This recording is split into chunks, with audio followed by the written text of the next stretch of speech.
We haven't talked about Marvel's Avengers in a very long time. It's been like what, 8 months at this point, countless updates, though unfortunately not all of them were too great. Well, up until today, when we finally got the official launch date for the Black Panther DLC, which is going to be August 17. So in preparation for that, we have a lot of really awesome in-game events happening right now, including an all-access free-to-play weekend that will last up until August 1st, as well as a ton of bonuses to XP and a lot of extra ways to get some really awesome exotic gear. So if you haven't played in a while, or if this is the first time you play the game, then this is probably the perfect moment for you to jump in and have some fun and get some characters ready for that brand new expansion. As always, a like on the video would be super awesome, and let's jump right into it. We're gonna get started with the fact that there's this free weekend going on right now, all access by the way, that you can go ahead and do and don't have to pay anything for the game,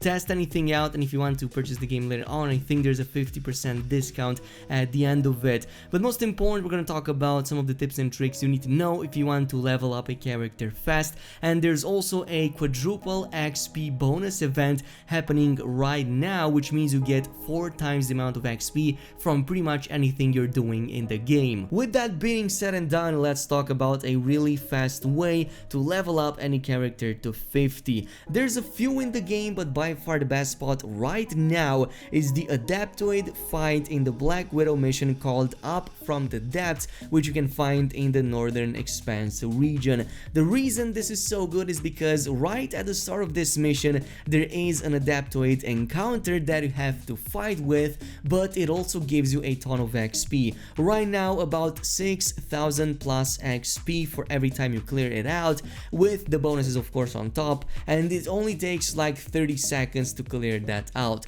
So what you have to do here is to simply head over to the encounter, which is really close, kill the Adaptoid, and once you do that you will notice that the elevator area becomes green and the objective marker updates. As soon as you see that happening, press the pause button and immediately reload the quest. If you do this at the proper time, this will put you right at the start of the encounter, but you still get that XP from the previous fight. And it only takes about 30 seconds give or take per encounter, plus the reload of the mission, and that also depends slightly on how fast your build is or how fast your computer or console is, but it shouldn't take you more than that. And again, it's by far the best method right now in the game, and it should bring you to level 50 in the shortest amount of time possible. Now moving on to number 2, let's talk about power level. You will also want to gain a lot of that very fast and quickly reach at least 130 to get ready for some of the high level activities.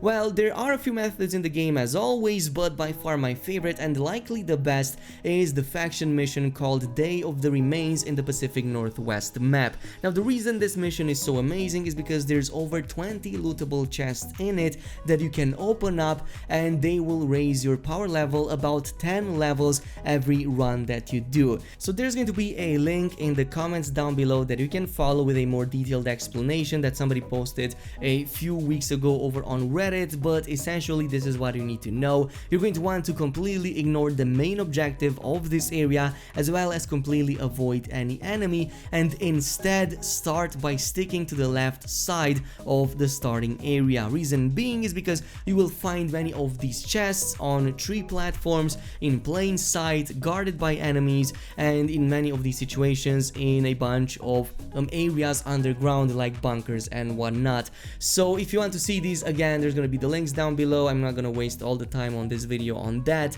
but you can find a lot of items, including minor artifacts, which is the reason why you're going to get power levels so easy with this method. Again, over 20 chests, so make sure you complete all of them so that you can make the most out of it, and you should be able to achieve 130 power level in about 2 to 3 hours of farming per character.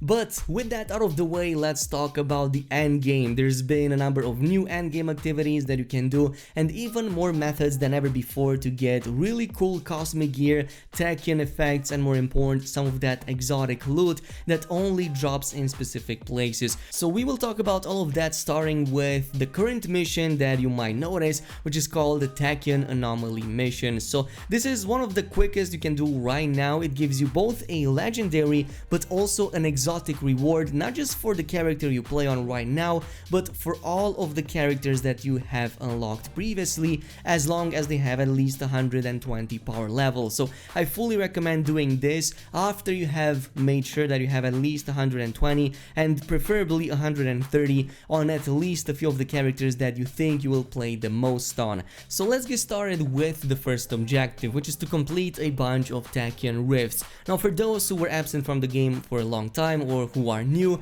these are basically a couple of quests in the game that right now you can find in the Utah Badlands. One of them is single player while the other one is multiplayer, but essentially these missions are on a daily reset and they are by far some of the best in the game if you want to farm for cosmic and Tachyon gear.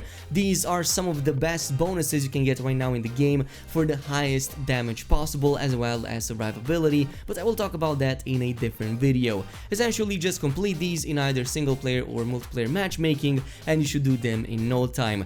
Now the second objective can be even easier. This is the team takedown against Dreadbots. You can definitely do this randomly in some of the quests that you will play in, but if you want to go in a little bit more reliably, then my preferred way was to go into the Harm Room Challenge 4 on the Helicarrier, and specifically the final 2 waves out of 10 will spawn a total of 4 Dreadbots that you can easily perform team takedowns on, and yes, you can absolutely do it with your AI team as well, not just in multiplayer.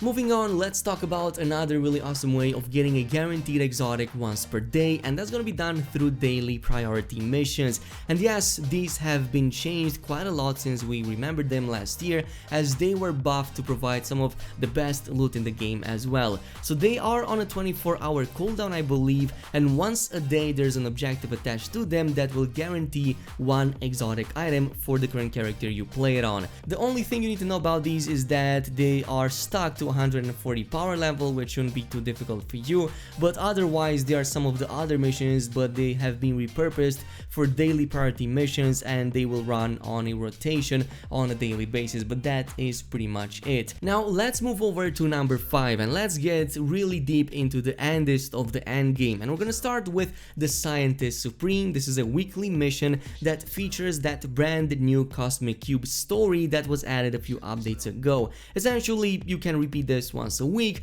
and it gives you some really awesome rewards in there, like upgrade modules, polycoron, as well as a bunch of guaranteed loot. So the mission attached to this objective is called Beating the Odds in the Snowy Tundra area, and yeah, this is the one with the final boss being Monica and her clones, as she is using the Cosmic Cube. Now this is pretty difficult for first timers, especially if you don't have enough DPS or if you're doing it solo. Essentially, if you don't have enough DPS, make sure you hide behind these pillars when she is casting her ultimate shot that will one-shot your entire team. On the other hand, if your DPS is plenty enough, then you don't really have to worry about that, since you will burn through her phases before she gets the chance to cast her ultimate, so you will never run out of pillars and you don't ever have to hide behind them because your DPS is high enough.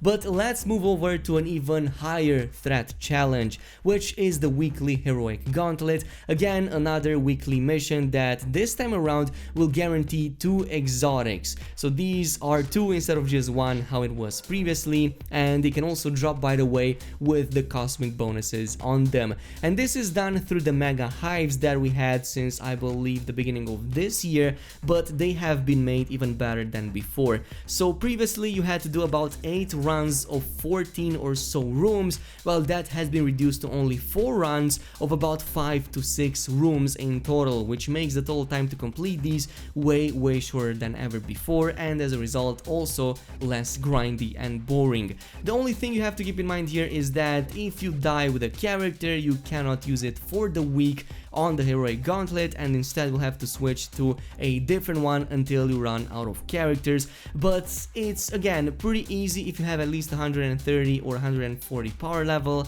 I definitely recommend 140, and also a good build to take care of the huge number of enemies and bosses. At the same time, I believe there's a bug right now in the game that prevents your AI team to spawn, and you kinda do do it solo, so good luck with that. But if you can't do it, you should also know that we can also do this in multiplayer mode, so yes, you can totally ask some of your friends, for example, or use the matchmaking to do the heroic gauntlet once per week. This, ladies and gents, brings us to the most challenging piece of content currently in the game, and that's gonna be the newly added Omega level threat sector that was added in the game a couple of days ago. Of course, quote-unquote newly added, because this is the super adaptoid fight from the Hawkeye DLC that was made a little bit more challenging with this newest content drop.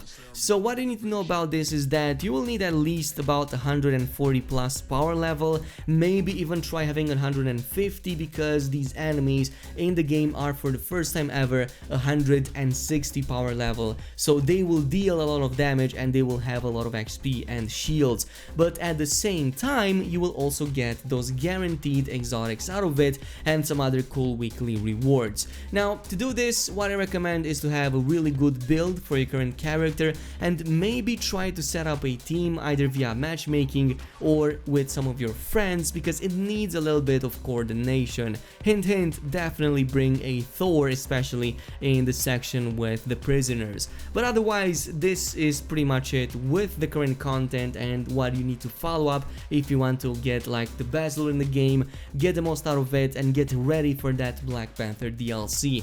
This is it though, thanks so much for watching. There's gonna be more content coming up on the channel, and I will see you guys in the next one.